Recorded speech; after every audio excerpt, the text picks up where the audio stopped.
Railway గేట్లు ఉండవిక 2027 నాటికి వంతెన నిర్మాణానికి ప్రణాళిక. రైల్వే గేట్ల వద్ద ప్రమాదాల నివారణతో పాటు ట్రాఫిక్ సమస్యలు దూరం కానున్నాయి.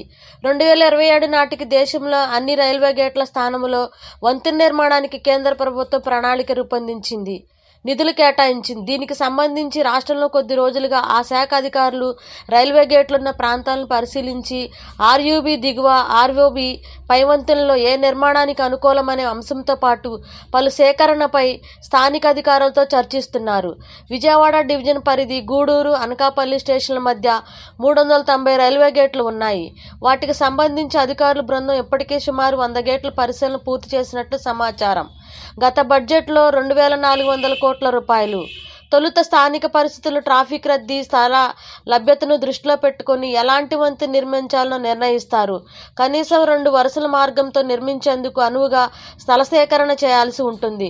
చెన్నై, గూడూరు, అనకాపల్లి మార్గంలో అన్ని రైల్వే గేట్ల వద్ద వంతెన నిర్మాణానికి కేంద్ర ప్రభుత్వం గత బడ్జెట్తో 2400 కోట్ల రూపాయలు కేటాయించిందని, వచ్చే బడ్జెట్లో మరిన్ని నిధులొచ్చే అవకాశం ఉందని అధికారులు చెబుతున్నారు.